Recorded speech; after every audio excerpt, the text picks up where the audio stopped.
Master System itu sudah berpengalaman sebenarnya bagaimana Master System itu mendeploy di multiple branch gitu ya di seluruh Indonesia dalam waktu yang sangat singkat.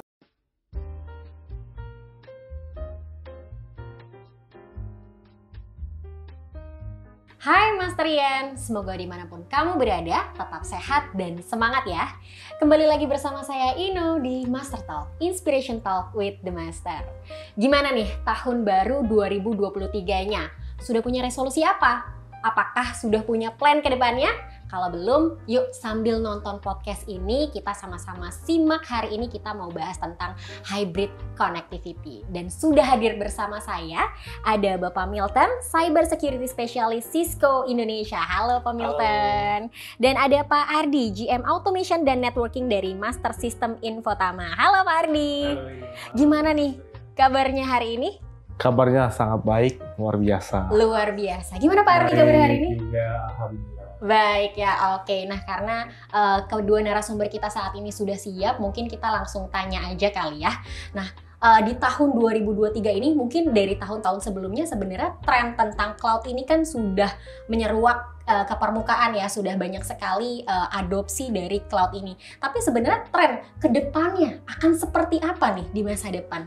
Oke, jadi kalau kita ngomongin cloud ini sebenarnya sangat menarik sekali ya.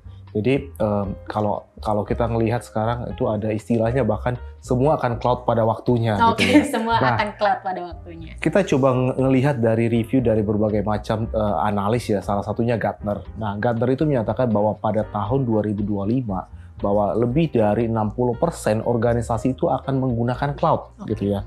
Bahkan dia akan menyatakan akan menggunakan multi cloud gitu ya. Ada beberapa cloud vendor yang akan digunakan. Kemudian tren yang lainnya itu adalah kita melihat itu adalah hybrid workforce. Nah, artinya apa? Jadi para employee atau para pekerja atau workforce tersebut tidak lagi bekerja dari rumah tetapi akan distributed. Mungkin akan bekerja dari mana saja. Nah, kenapa bisa seperti ini? Karena tadi itu salah satu triggernya yaitu adalah penggunaan teknologi cloud tadi. Nah, dengan adanya cloud, misalkan ada cloud-based services, sebagai contoh, ketika kita menggunakan email, sekarang email itu semua berbasis cloud. Nah, kenapa kita harus masuk ke kantor untuk mengakses layanan-layanan tersebut? Nah, ini adalah salah satu tren-tren yang kita lihat dalam beberapa tahun ke depan yang sudah disampaikan oleh Gartner dalam review terakhirnya mengenai hybrid workforce dan juga mengenai cloud adoption. Mungkin dari Mas Ardi silahkan ada yang mau ditambahkan mungkin ya. Iya, jadi benar sih emang yang tadi dibilangin sama Bro Milton. Jadi kalau kita lihat di customer kita juga semakin banyak yang adopsi cloud. Beberapa udah advance gitu ya, beberapa baru starting. Tapi emang benar arahnya tuh kayaknya semua akan ke cloud pada waktunya. Cuman kalau kita perhatiin ya, untuk khususnya yang besar-besar ya, itu kayaknya arahnya ke hybrid cloud. Betul. Arahnya ya lebih ke hybrid cloud. Jadi ada yang tetap on-prem ada beberapa yang ditaruh di cloud.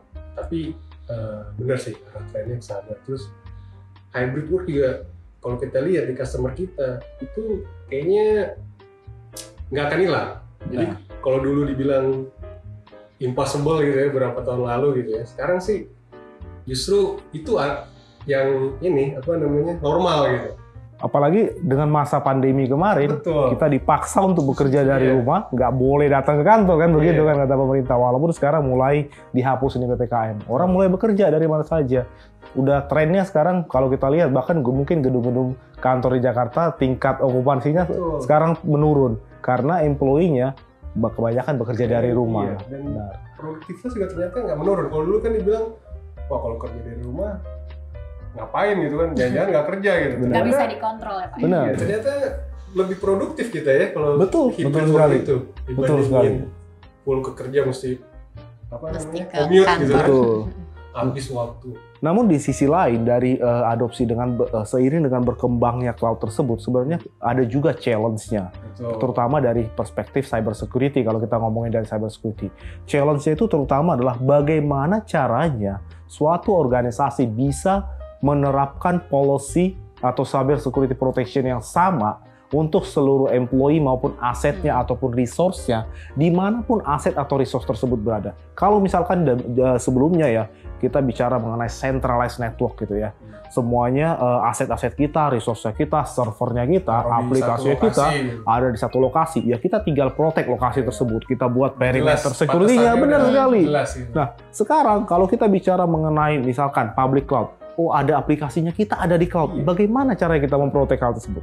Employee-nya kita bekerja hari ini bekerja dari Starbucks, mungkin besok bekerja dari tempat lain, begitu kan? Nah, batasan udah blur sekali. Udah blur sekali. Jadi itu mungkin yang kita, makanya yang sekarang juga kan ada tren mengenai zero trust gitu kan, perimeterless. Nah, bagaimana cara kita bisa menyediakan proteksi yang align dengan perkembangan cloud tadi itu? Proteksi terhadap remote atau distributed workforce-nya kita, proteksi terhadap cabang-cabangnya kita, apalagi Indonesia ini kan sangat luas sekali ya, dari Sabang sampai Merauke. Mungkin MSI sendiri punya cabang berapa banyak gitu. Bagaimana kita memprotek cabang-cabangnya kita gitu? Atau misalkan kita lihat perbankan di Indonesia banyak sekali. Nah, ngomongin tadi soal bagaimana kita bekerja dari mana saja, kemudian gimana sih caranya walaupun kita bekerja dari mana saja, tapi kita bisa tetap secure mengakses misalnya aplikasi yang ada di perusahaan gitu ya. Karena kan sekarang konektivitas kita bisa dari mana aja. Nah, untuk mendukung supaya para pekerja bisa bekerja dari mana saja dan dengan aman ya tentunya, sebenarnya teknologi atau solusi apa sih yang saat ini sedang dikembangkan Cisco untuk para pekerja? Oke, banyak sekali sebenarnya teknologinya. Jadi kalau kita ngelihat ya, sekarang itu adalah seperti yang tadi, challenge-nya bagaimana kita bisa melindungi atau memberikan proteksi yang sama untuk distributed workforce-nya kita, distributed branches-nya atau cabang-cabangnya kita. Nah, kalau kita ngelihat dari Gartner itu mendefinisikan namanya terminologi SASI. SASI gitu ya. Nah, apa sih sebenarnya SASI ini gitu ya? Dan SASI ini bukan hanya teknologi yang diperkenalkan oleh Cisco, tetapi Cisco membuat solusi yang align dengan SASI tadi, yang match dengan SASI tersebut. Nah, apa sih sebenarnya SASI ini gitu ya?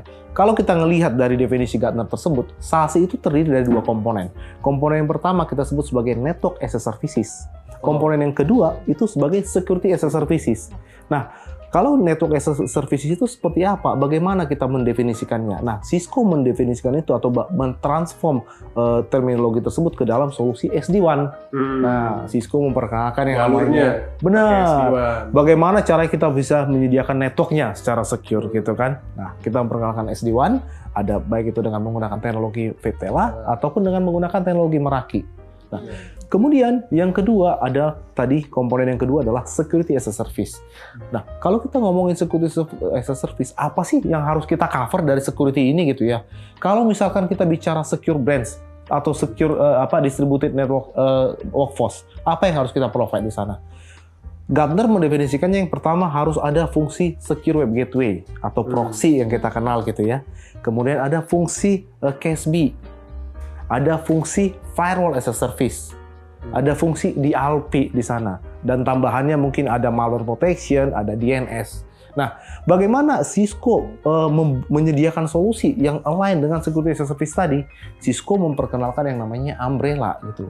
Nah, Umbrella ini berangkat dari DNS, tetapi di dalamnya ini bukan hanya sekedar DNS, dia menyediakan fungsi firewall as a service, IPS atau layer 7, layer 4 protection, ada proxy atau SWG, ada fungsi DLP, ada fungsi CASB. Nah, itu semua on cloud kan? Betul sekali. Benar sekali. Mau taruh di mana ininya, controllernya mau ditaruh di mana, HA-nya gitu kan. Betul sekali. Pusing scaling ke depannya gitu. Begitu kita butuh, kita tinggal naikin aja. Kita bisa scale up gitu ya. Kita bisa mau baik itu secara vertikal ataupun horizontal, kita bisa scale up di sana gitu ya. Kemudian seperti definisinya di awal, network as a services, security as a services. Jadi cloud based semuanya. Jadi sangat mudah sekali di-consume. Kalau kita misalkan kita punya use case yang paling common itu ada dua. Yang pertama itu adalah kita sebut sebagai secure branch, yang kemudian yang kedua itu adalah distributed workforce. Nah, bagaimana kira-kira penerapannya gitu ya? Mungkin Mas Ardi pernah lihat nih di customer atau kliennya Master System. Jadi ya benar sih, memang di beberapa customer kita itu kita udah implement SD-WAN ya beberapa ya. Jadi awalnya mungkin triggernya itu gimana bisa mengakses aplikasi-aplikasi itu baik itu di cloud atau on-prem itu lebih cepat, ya kan? Terus bisa lebih Application aware lah ya. application aware, jadi punya SLA sendiri gitu kan. Nah setelah jalurnya itu udah jalan gitu ya, itu berikutnya tahapannya kalau di customer itu biasanya gimana mengakses ke internet gitu ya, itu supaya lebih secure gitu. Nah itu biasanya solusi yang kita implement itu tadi yang Pak Milton bilang itu umbrella. Jadi kita bisa combine SD-WAN dengan umbrella.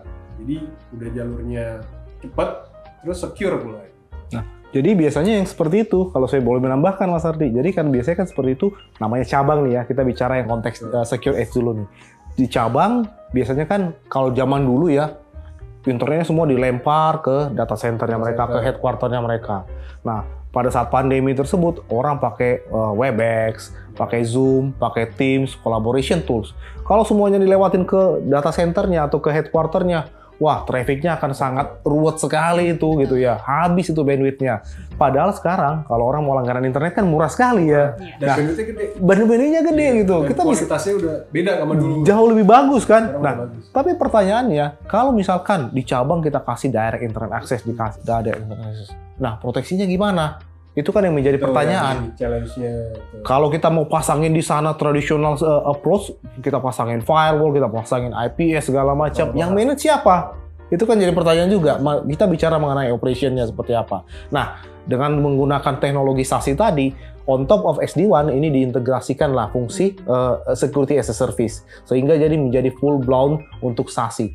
Network as a Services melalui SD-WAN-nya, Security as a Services melalui umbrella tadi itu. Nah, semua traffic ke internet itu akan diinspek oleh umbrella, baik itu yang menggunakan layer 4 ataupun layer 7 untuk fungsi proxy, malware, sandboxing, CASB, DLP, macam. You just name it, everything di situ kan. Kita deployment-nya juga gampang gitu kalau pakai SD-WAN gitu, itu bisa udah kayak di automate lah. Dia langsung create koneksi ke umbrella. Oh, Jadi secepat nggak itu perlu- berarti ya Pak? nggak perlu manual satu-satu kita configure. Sangat mudah sekali, dan deployment-nya master system itu sudah berpengalaman sebenarnya bagaimana master system itu mendeploy di multiple branch gitu ya di seluruh Indonesia dalam waktu yang sangat singkat. Saya masih ingat banget itu waktu masa-masa awal pandemi bagaimana master system mendeploy di cabang-cabang di financial industry. SD-WAN diintegrasikan dengan umbrella tadi untuk memberikan proteksi terhadap direct internet access tadi itu. Udah 5 tahun ke atas gitu, 3 tahun sampai 5 tahun ke atas itu kalau kita hitung harga Udah nemu perhitungan- ROI-nya iya, ya? ROI-nya si Link dibandingin dengan beli perangkat itu jauh lebih murah menggunakan solusi SASE ini.